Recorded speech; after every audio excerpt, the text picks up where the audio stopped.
Diesel mahal. Tak apa, konten tu tak jalan. Kau jangan tanya mana tongkat aku tengah berlatih ni. So, aku cakap itu aku nak restore satu lagi motor baru kan. Kau rasa motor apa? Ni, nampak tak kat dalam kain tu? Kita dah nak pick up dah. 4x4 dah ready. Diesel mahal. Tak apa, konten tu tak jalan. Jom, aku nak tunjuk kau motor apa dalam kain tu.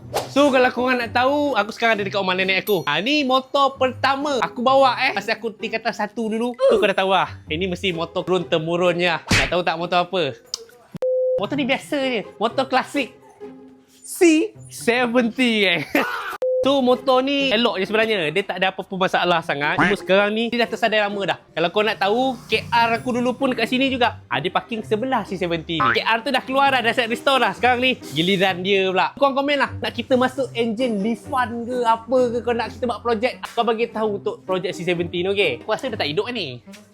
Nak warna apa, nak buat konsep macam mana, kau komen je. Kita kasih jadi So engine Lifan baik kan?